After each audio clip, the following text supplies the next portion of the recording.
سورت حامیم السجدہ. سورت حامیم السجدہ کا ایک اور نام سورہ فصلت بھی ہے. بسم اللہ الرحمن الرحیم. حامیم. اب دیکھیں ایک اور سورت آپ کو حامیم سے شروع ہوتی ہوئی مل گئی. حروف مقطعات میں حامیم آ گئے. حوامین کہا جاتا ہے ان تمام سورتوں کو جو سورہ مومن سے شروع ہوتی ہیں اور حروف مقطعات میں ان کے اندر حامیم آتا ہے. تنزیل من الرحمن الرحیم. یہ خدائے رحمان اور رحیم کی طرف سے نازل کردہ چیز ہے. کتاب فصلت آیاتہ قرآنا عربیا لقوم یعلمون. یہ ایک ایسی کتاب ہے جس کی آیات خوب کھول کر بیان کی گئی ہیں.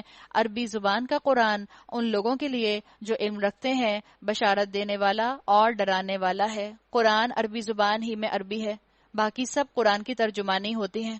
اور اللہ نے بتا دیا کہ تمہارا فائدہ اسی کتاب میں ہے کہ تم اس قرآن کو سیکھو اور اس سے علم حاصل کرو. اللہ نے بتا دیا، حقیقت کو کھول دیا. آپ دیکھیں لوگ آخر 4-5 زبانیں سیکھی جاتے ہیں. ہم مسلمان، ہم پاکستانی بڑے آرام سے، ہم لوگوں کی مدر ٹنگ جو ہے وہ انگریزی تو نہیں ہے لیکن بڑی اچھی سی انگریزی بول ہی لیتے ہیں. بچے ہمارے جو ہیں ان کی تو شاید لگتا ہے کہ مدر ٹنگ انگریزی ہی ہے. ان کو اردو کے لفظ سمجھ نہیں آ رہے ہوتے ہیں، وہ سوچ اردو میں رہے ہوتے ہیں اور ٹرانسلیٹ اس کو جو ہے سوچ انگریزی میں رہے ہوتے ہیں اور ٹرانسلیٹ اس کو جو ہے وہ اردو میں کرتے ہیں. آپ بچوں سے کہیں لپسٹک کا تو کہتے ہیں میں نے لپسٹک پہن لی. کوئی لپسٹک پہنتا ہے؟ اس لیے کہ اس کو انگریزی سے ٹرانسلیٹ کرتے ہیں تو کہتے ہیں میں نے لپسٹک پہن لی. تو یہ سب چیزیں کیا ہے؟ اللہ نے انسانوں کے اندر یہ کوالٹی رکھی ہے کہ انسان ایک سے زیادہ زبان سیکھ سکتا ہے. بڑے آرام سے انسان 4 سے 5 زبانیں جو ہیں وہ سیکھ سکتے ہیں. مگر انسان کب 4 سے 5 زبانیں سیکھتا ہے؟ جب اس کو پتا ہو کہ کس زبان کے سیکھنے میں میرا کتنا فائدہ ہے. کسی کو مڈل ایسٹ جا کر جاب کرنی ہو تو پھر وہ عربک لینگویج کے کورسز کر کے جاتے ہیں تاکہ وہاں جا کے جاب کرنے میں ان کو آسانی ہو. کسی کو سعودی عرب جا کر جاب کرنی ہو تو عربی زبان سیکھ کر جائے گا. کسی کو اگر فرانس جا کے جاب کرنی ہے تو وہ فرینچ جو ہے اس کو سیکھے گا. کسی کو کینیڈا جانا ہے تو بھی وہ فرینچ سیکھے گا اور انگریزی سیکھے گا، اس لیے کہ وہاں دونوں زبانیں چلتی ہیں. تو انسان جس چیز میں اپنا فائدہ دیکھتا ہے وہ سیکھ ہی لیتا ہے. ہماری میٹس اگر وہ انٹیریئر کے علاقے سے آئی ہوں اور اردو زبان نہ بولتی ہوں تو اپنے فائدے کے لیے وہ زبان سیکھ ہی جاتی ہیں. تو انسانوں کا بھی معاملہ یہ ہے کہ ہم انسان بھی اللہ کے کلام کی زبان کو سیکھ سکتے ہیں، اس کلام کو سمجھ سکتے ہیں، اور اس کلام کے سمجھنے میں ہی مجھے اور آپ کو قرآن کا نزول اپنے دل پر ہوتا ہوا محسوس ہوگا. اس لیے کہ بہرحال جو ترجمہ ہوتا ہے، چاہے انگریزی کا ہو، چاہے اردو کا ہو، چاہے کسی بھی زبان کا ہو، وہ کچھ پرسنٹ ایسنس دے رہا ہوتا ہے عربی زبان کی آیات کا. آپ کے سامنے 3 اگر جو لائنز لکھی ہوں، ایک میں لکھا ہو الحمدللہ رب العالمین، ایک میں اس کا اردو کا ترجمہ، ایک میں اس کا انگریزی کا ترجمہ لکھا ہو، تو ان تینوں میں قرآن کہاں ہوگا؟ فرسٹ، سیکنڈ اور تھرڈ؟ کس لائن میں؟ فرسٹ لائن میں قرآن ہوگا. اگر کسی نے کوئی کتاب چھاپ دی جس میں صرف قرآن کا ترجمہ ہے، اب اس کو قرآن نہیں کہا جا سکتا، وہ قرآن کی ترجمانی ہے، ٹرانسلیٹریشن ہے. بائبل کسی بھی زبان میں بائبل ہوتی ہے، قرآن صرف عربی زبان میں قرآن ہوتا ہے. تو اللہ تعالیٰ نے بتا دیا کہ اس عربی زبان کے قرآن کو سمجھو، اس کا علم حاصل کرو جو بشارت بھی دیتا ہے اور ڈراتا بھی ہے. مگر ان لوگوں میں سے اکثر نے اس کی روح گردانی کی اور وہ سن کر نہیں دیتے. کہتے ہیں جس چیز کی طرف تو ہمیں بلا رہا ہے اس کے لیے ہمارے دلوں پر غلاف چڑھے ہوئے ہیں، ہمارے کان بہرے ہو گئے ہیں اور ہمارے اور تمہارے درمیان ایک حجاب حائل ہو گیا ہے. تو اپنا کام کر، ہم اپنا کام کیے جائیں گے. حجاب کا مطلب کیا ہے؟ اسکالرز کے مطابق حجاب کا مطلب یہاں پر یہ ہے کہ ہمارا مائنڈ سیٹ الگ ہے، تمہارا مائنڈ سیٹ الگ ہے. ہمارا مقصد زندگی کا کچھ اور ہے، تمہارا کچھ اور ہے. ہمارا جو ہے لائف سٹائل الگ ہے، تمہارا لائف سٹائل الگ ہے. اور حقیقت بھی ہے، ایک دنیا والا ہے اور ایک دین والا ہے. ان دونوں کے درمیان حجاب تو ہے. ایک کا مقصد دنیا کمانا اور ایک کا مقصد آخرت کمانا ہے. دنیا والے لوگ جو ہیں وہ قرآن سن کر قرآن سے فرار حاصل کرتے ہیں، اور دنیا والے لوگ جو ہیں جب قرآن سنتے ہیں اپنے کانوں کو بند کر لیتے ہیں، یا سنتے بھی ہیں تو عمل میں لے کر نہیں آتے. جبکہ دین والے لوگ جو ہیں وہ قرآن سنتے ہیں اپنا عمل بدلنے کے لیے، اپنے آپ کو بدلنے کے لیے. تو دل کے بہانے ہوتے ہیں جب انسان کہتا ہے کہ نہیں نہیں یہ قرآن بڑا مشکل ہے، اس دین پر آنا بڑا مشکل ہے، آج کل یہ ممکن نہیں ہے کہ اس احکامات کے اوپر عمل کیا جائے. اللہ نے یہاں بتا دیا کہ ان کے درمیان ایک حجاب حائل ہو جاتا ہے، اصل میں وہ خود ہی ماننا نہیں چاہتے.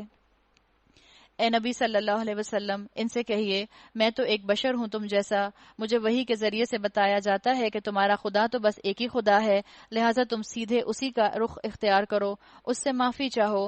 تباہی ہے ان مشرکوں کے لیے جو زکوٰۃ نہیں دیتے اور آخرت کے منکر ہیں، رہے وہ لوگ جنہوں نے مان لیا اور نیک اعمال کیے، ان کے لیے یقیناً ایسا اجر ہے جس کا سلسلہ کبھی ٹوٹنے والا نہیں۔ کیا ہے ان کا اجر؟ جنت، ہمیشہ رہنے والی جنت۔ اے نبی صلی اللہ علیہ وسلم ان سے کہیے کیا تم اس خدا سے کفر کرتے ہو اور دوسروں کا اس کا ہمسر ٹھہراتے ہو جس نے زمین کو 2 دنوں میں بنایا؟ وہی تو سارے جہان والوں کا رب ہے۔ اس نے زمین کو وجود میں لانے کے بعد اوپر سے اس پر پہاڑ جما دیے، اس میں برکتیں رکھ دیں اور اس کے اندر سب مانگنے والوں کے لیے ہر ایک کی طلب اور حاجت کے مطابق ٹھیک اندازے سے خوراک مہیا کر دی۔ اسکالرز کے مطابق جو قرآن میں ذکر آتا ہے کہ اللہ تعالیٰ نے کائنات کو 6 دن میں بنایا، فی ستتی ایام آتا ہے، یہاں پر اللہ تعالیٰ نے اس کا بریک اپ دے دیا ہے۔ اللہ تعالیٰ نے اس کو بریک اپ کر کے بتا دیا کہ کیسے اللہ تعالیٰ نے زمین بنائی اور کتنے دنوں میں اللہ تعالیٰ نے آسمان بنایا۔ اور اللہ نے کہا کہ اللہ نے ہر ایک کی طلب اور حاجت کے مطابق ٹھیک اندازے سے خوراک مہیا کر دی ہے، یعنی فوڈ سائیکل۔ اللہ نے کائنات میں جو فوڈ سائیکل بنا دیا ہے، چھوٹے جانور جو ہیں ان کو بڑے جانور کھا جاتے ہیں، یہ اللہ تعالیٰ نے کیسے بنایا ہے؟ اللہ کا نظام ہے، ایک ٹھیک اندازہ ہے، ہر ایک کو کوئی دوسری مخلوق کھا جاتی ہے، ہاں صرف انسان ایسی مخلوق ہے جسے کوئی نہیں کھاتا۔ تو انسان کو فکر کس چیز کی ہے کہ فوڈ شارٹیج ہو رہی ہے؟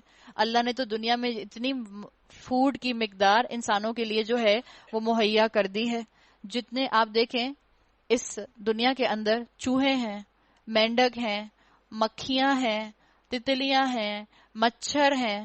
کبھی یہ لوگ فیملی پلاننگ کرتے ہیں؟ آپ نے سنا ہو کہ جو چوہوں کی طرف سے ایک پیمفلٹ چھوٹا سا پڑا ہوا ملا انگوٹھے کے سائز کا، پتہ چلا ایک پیمفلٹ چھپا ہوا تھا، چوہوں کی فیملی میں ڈسٹریبیوٹ ہو رہا تھا کہ اب فیملی پلاننگ کریں، اس لیے کہ اب خوراک ملنا بہت کم ہو گئی ہے، لوگوں نے ڈسٹ بنز استعمال کرنا شروع کر دیے ہیں۔ ایسا کچھ نہیں ہے۔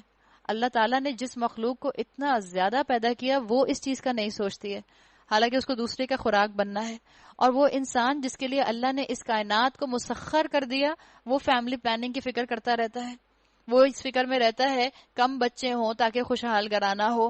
ہماری تو انڈوکٹرینیشن اس طرح کر دی گئی، کم بچے خوشحال گھرانہ، حالانکہ فرما بردار بچے خوشحال گھرانہ ہوتا ہے، چاہے 1 ہو چاہے 5 ہو۔ فرما بردار ہوں گے تو آپ کے گھر میں سکون ہوگا۔ ایک بھی بچہ گھر میں نافرمانی کرنے والا ہوتا ہے تو گھر کا سکون تباہ اور برباد ہو جاتا ہے۔ تو اللہ تعالیٰ نے آپ کی اور میرے لیے ریسورسز کھول دیے ہیں۔ آج جو مجھے اور آپ کو دنیا کے اندر فیمائن نظر آتا ہے، قحط نظر آتا ہے، جو مجھے اور آپ کو بہت سے ملکوں کے اندر فوڈ شارٹیج نظر آتی ہے، یہ ذہن میں رکھیں کہ اس زمین کے پاس خوراک دینے کے لیے بہت کیپیسٹی آج بھی موجود ہے۔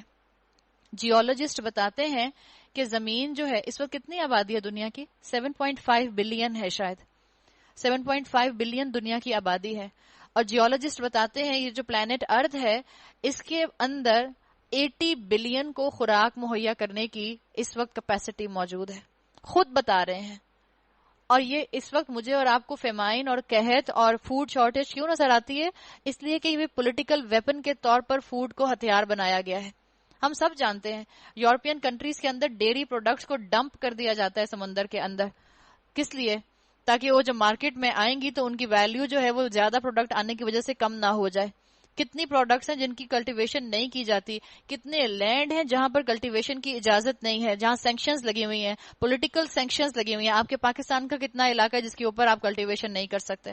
آپ کے تھرڈ ورلڈ میں چلے جائیں اور علاقوں کے اندر اور ملکوں کے اندر، وہاں پر آپ کلٹیویشن نہیں کر سکتے۔ تو یہ سب یہ وجہ ہے کہ فوڈ کو پولیٹیکل ویپن بنایا گیا ہے۔ اللہ نے تو اس زمین کو بہت زیادہ مال دیا ہے خوراک کی شکل میں، اللہ نے بہت اس زمین کو مال دیا ہے مائنڈز کی شکل میں، لیکن انسان جو ہے اس کو ایکسپلور کر کر اپنے فائدے کی چیز نہیں بناتا۔ اور جب انسان نے یہ سمجھا کہ انسان اپنا خود خالق اور مالک ہے، جب انسان کا عقیدہ باللہ کمزور پڑا، تبھی انسان نے اپنی اپروچ ایسی کرنا شروع کر دی کہ ہم کھلاتے ہیں اپنی اولاد کو، ہم پہناتے ہیں اپنی اولاد کو، ہم ڈالتے ہیں سکولز میں اپنی اولاد کو، ہم بھیجتے ہیں اولاد کو یونیورسٹیز میں۔ آج اللہ مجھ سے اور آپ سے رزق لے لے تو کون پہنچائے گا ہماری اولادوں کو وہاں تک؟ اللہ ہے الٹیمیٹ سورس جس کے ذریعے سے رزق آپ تک آتا ہے اور آپ کے ذریعے آپ کی اولادوں تک جاتا ہے۔ تو رازق اللہ کو سمجھیں۔ پھر اللہ نے کہا سب کچھ 4 دن میں ہو گیا. اللہ نے جو چیز دنیا کی بنانی تھی وہ 4 دن میں بنا دی. پھر وہ آسمان کی طرف متوجہ ہوا جو اس وقت محض دھواں تھا، جس کو آج آپ cosmic dust and gas theory کے نام سے سائنس میں پڑھتے ہیں. یعنی گیسز بھی جو ہیں وہ اللہ کی فرما بردار ہیں. اللہ نے ہر گیس کو سرٹن پرپورشن کے ساتھ کائنات میں رکھ دیا ہے. تو انسان سے بھی ایسی ہی فرما برداری درکار ہے جیسی کہ فرما برداری کائنات کر رہی ہے. آپ دیکھیں اللہ تعالیٰ نے مختلف ایلیمنٹس اس دنیا میں رکھے ہیں. کاربن ایک سرٹن کمبینیشن کے ساتھ آکسیجن سے ملے گی تو کاربن ڈائی آکسائڈ بنے گی. ہائیڈروجن ایک سرٹن کوانٹٹی میں آکسیجن سے ملے گی تو H2O پانی بنے گا.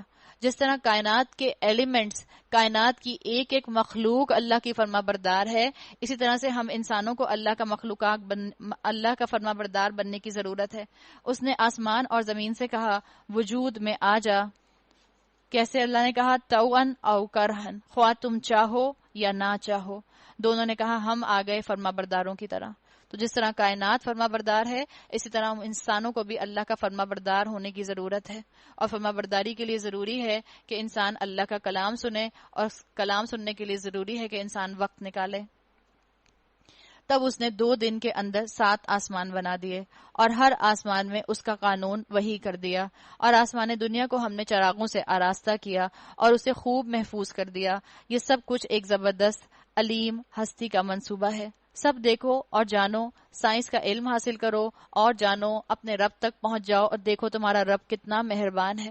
وہ چاہتا تو تمہارے سروں کے اوپر ایک ڈارک اندھیرے والا آسمان بنا دیتا، لیکن اس نے تمہاری ایستھیٹک سینس کا بھی خیال رکھا. اس نے اس کے اندر ستارے چمکا دیے. اور ستارے بھی صرف اور صرف زینت نہیں ہے بلکہ شیطانوں کو مار بھگانے کا سامان بھی ہیں. اب اگر یہ لوگ منہ موڑتے ہیں تو ان سے کہہ دو کہ میں تم کو اسی طرح کے ایک اچانک ٹوٹ پڑنے والے عذاب سے ڈراتا ہوں جیسا عاد اور سمود پر نازل ہوا تھا، جب اللہ کے رسول ان کے پاس آگے اور پیچھے ہر طرف سے آئے اور انہیں سمجھایا کہ اللہ کے سوا کسی کی بندگی نہ کرو، تو انہوں نے کہا قالوا لو شاء ربنا لانزل ملائکہ فإنا بما ارسلتم به کافرون. ہمارا رب چاہتا تو فرشتے بھیجتا، لہٰذا ہم اس بات کو نہیں مانتے جس کے لیے تم بھیجے گئے ہو. یہ کون لوگ تھے؟ جنہوں نے اپنی عقل کو کرائے کا وکیل بنایا ہوا تھا، جنہوں نے اپنی عقل کو اپنے قلب سلیم کے انڈر نہیں کیا تھا، اس کی گائیڈنس میں نہیں دیا تھا، جن کی عقل جو تھی وہ تابع تھی ان کی خواہشات کے. اگر اپنی عقل کو روح کے تابع رکھتے تو بات کو سمجھ جاتے. اگر ان کا دل سلیم ہوتا تو یہ سب چیزیں ان کو اپنے فائدے کے لیے محسوس ہوتی. لیکن انہوں نے کہا ان سب کائنات کے معجزوں کو دیکھنے کے بعد بھی کہ ہمیں تو کوئی معجزہ ہی نظر نہیں آیا، کوئی فرشتہ ہی نہیں آیا. عاد کا حال یہ تھا کہ وہ زمین میں کسی حق کے بغیر بڑے بن بیٹھے اور کہنے لگے کون ہے ہم سے زیادہ زور آور. جس کو مقام مل جاتا ہے دنیا میں، یہ ہسٹری بتاتی ہے کہ اس کے اندر تکبر آ جاتا ہے. اس کے اندر تکبر کیا آتا ہے؟ ہماری پلاننگ، ہماری اسٹریٹجک پلاننگ، ہماری ڈیولپمنٹل پلاننگ، ہمارا کریڈٹ، ہماری محنت، ہمارا ہارڈ ورک، ہماری ڈیڈیکیشن، اور اللہ کی ضرورت ان کو لوگوں کو اپنے روزمرہ کے معمول میں نہیں نظر آتی. تو نعوذ باللہ ان کو اللہ ڈسپینسیبل لگنے لگ جاتا ہے، نوڈنگ ایکنالجمنٹ کے ساتھ بات کرتے ہیں. تو پھر اللہ نے ایسے لوگوں کے لیے کیا کہا؟ ایسے مختال اور فخور کا اللہ نے بھی کیا انجام کیا؟ تاریخ گواہ ہے. ان کو یہ نہ سوچا کہ جس خدا نے ان کو پیدا کیا ہے وہ ان سے زیادہ زور آور ہے. وہ ہماری آیات کا انکار کرتے رہے. آخرکار ہم نے چند منحوس دنوں میں سخت طوفانی ہوا ان پر بھیج دی تاکہ انہیں دنیا ہی کی زندگی میں ذلت اور رسوائی کے عذاب کا مزہ چکھا دیں، اور آخرت کا عذاب تو اس سے بھی زیادہ رسوا کن ہے، وہاں کوئی ان کی مدد کرنے والا نہ ہوگا. رہے سمود تو ان کے سامنے ہم نے راہ راست پیش کی، مگر انہوں نے راستہ دیکھنے کی بجائے اندھا بنا رہنا ہی پسند کیا. تھے تو آنکھوں والے مگر اندھے بنے رہے. جاگ تو رہے تھے لیکن سوتے رہے. یاد رکھیں سوتے ہوئے کو جگانا آسان ہوتا ہے، لیکن جو جاگ رہا ہو اور غفلت میں ہو اور ہدایت کو ٹھکرا چکا ہو اس کو جگانا بہت مشکل ہوتا ہے. اللہ نے ان کو نعمتیں دی تھیں، اللہ نے ان کو سینسز دیے تھے، اللہ نے ان کو چوائس دی تھی، لیکن انہوں نے بائی چوائس گمراہی قبول کی، تو اللہ نے بھی پھر ان کو اسی گمراہی میں بھٹکتے ہوئے چھوڑ دیا. آخر ان کے کرتوتوں کی بدولت ذلت کا عذاب ان پر ٹوٹ پڑا، اور ہم نے ان لوگوں کو بچا لیا جو ایمان لائے تھے اور گمراہی اور بدعملی سے پرہیز کرتے تھے. اور ذرا اس وقت کا خیال کرو جب اللہ کے دشمن دوزخ کی طرف جانے کے لیے گھیر لائے جائیں گے، ان کے اگلوں کو پچھلوں کے آنے تک روک رکھا جائے گا. کون روک رکھا جائے گا؟ انسان کے مرتے ہی. یاد رکھیں انسان کے اعمال جو ہیں وہ بند ہو جاتے ہیں. دنیا جو ہے یہ ڈیبٹ اور کریڈٹ کی دنیا ہے. آپ میں سے جنہوں نے اکاؤنٹ پڑھا ہے، اور دنیا کے اندر ڈیبٹ کا معاملہ زیادہ ہوتا ہے، کریڈٹ اصل میں انسان کے سامنے آخرت میں آئے گا. اور ذرا اس وقت کا خیال کرو جب یہ دشمن دوزخ کے سامنے گھیر لائے جائیں گے اور ان کے اگلے پچھلوں کو ان کے اگلوں کو پچھلوں کے آنے تک روک رکھا جائے گا.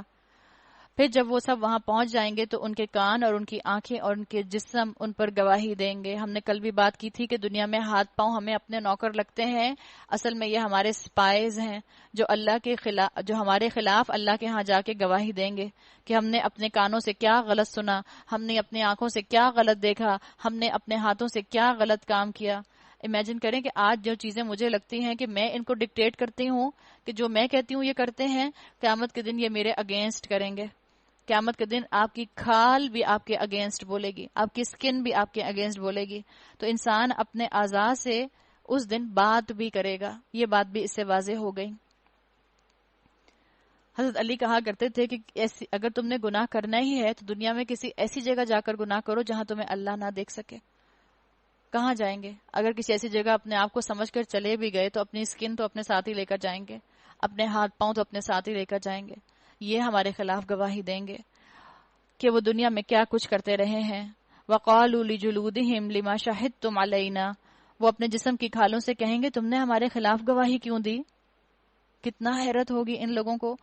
وہ جواب دیں گی ہمیں اسی خدا نے گویائی دی ہے جس نے ہر چیز کو گویا کر دیا، اسی نے تم کو پہلی مرتبہ پیدا کیا اور اب اسی کی طرف تم واپس لائے جا رہے ہو. تم دنیا میں جرائم کرتے وقت جب چھپتے تھے تو تمہیں یہ خیال نہ تھا کہ کبھی تمہارے اپنے کان اور تمہاری آنکھیں اور تمہارے جسم کی کھالیں تم پر گواہی دیں گی. انسان نے سوچا بھی نہ تھا، بلکہ تم نے تو یہ سمجھا تھا کہ تمہارے بہت سے اعمال کی اللہ کو خبر نہیں ہے. تو اللہ تعالیٰ مجھے اور آپ کو اس دن سے محفوظ رکھے جس دن ہمارے اعضاء ہمارے خلاف گواہی دیں. آپ صلی اللہ علیہ وسلم کی حدیث کا مفہوم آتا ہے جب صبح ہوتی ہے تو سارا جسم زبان سے کہتا ہے، زبان سے پناہ مانگتا ہے اگر تم سیدھی رہی تو ہم سیدھے رہیں گے، اگر تم نے غلطی کی تو یاد رکھنا ہم سب کے اوپر اس کا عذاب آئے گا. تو انسان اپنی زبان کو تھام کر رکھے، انسان اپنے الفاظ کو تھام کر رکھے، انسان اپنے کانوں سے وہ سنے جو شریعت نے حکم دیا ہے، انسان اپنی زبان سے وہ الفاظ ادا کرے جو الفاظ اس کو اللہ کے قریب کریں، نہ کہ وہ الفاظ اس کو جہنم کے قریب کریں. تمہارا یہی گمان جو تم نے اپنے رب کے ساتھ کیا تھا تمہیں لے ڈوبا اور اسی کی بدولت تم خسارے میں پڑ گئے. اس حالت میں وہ صبر کریں یا نہ کریں آگ ہی ان کا ٹھکانہ ہوگی، اور اگر رجوع کا موقع چاہیں گے تو کوئی موقع انہیں نہ دیا جائے گا. انسان دنیا میں اللہ سے اپنے آپ کو چھپانے کا دعویٰ کر سکتا ہے لیکن اپنے جسم سے نہیں چھپ سکتا. ہم نے ان پر ایسے ساتھی مسلط کر دیے تھے جو انہیں آگے اور پیچھے ہر چیز خوشنما بنا کر دکھاتے تھے. آخرکار ان پر وہی عذاب فیصلہ عذاب چسپاں ہو کر رہا جو ان سے پہلے گزرے ہوئے جنوں اور انسانوں کے گروہوں پر چسپاں ہو چکا تھا. یقیناً وہ خسارے میں جانے والے لوگ تھے. بتا دیا گیا کہ آپ کو یہاں کی روک ٹوک فائدہ دے جائے تو یہ بڑی کامیابی ہے، یہاں کا قرآن کا علم آپ کو گناہوں سے روک جائے تو یہ بڑی کامیابی ہے. وقال الذین کفروا، اور وہ لوگ جنہوں نے کفر کیا ہے وہ کیا کہتے ہیں؟ قال لا تسمعوا لهذا القرآن والغوا فیہ لعلکم تغلبون. یہ منکرین حق کہتے ہیں اس قرآن کو ہرگز نہ سنو، اور جب یہ سنایا جائے تو اس میں خلل ڈالو اور شاید کہ اسی طرح تم غالب آ جاؤ. یعنی یہاں بات بتائی گئی کہ شیطان کیا کرتا ہے.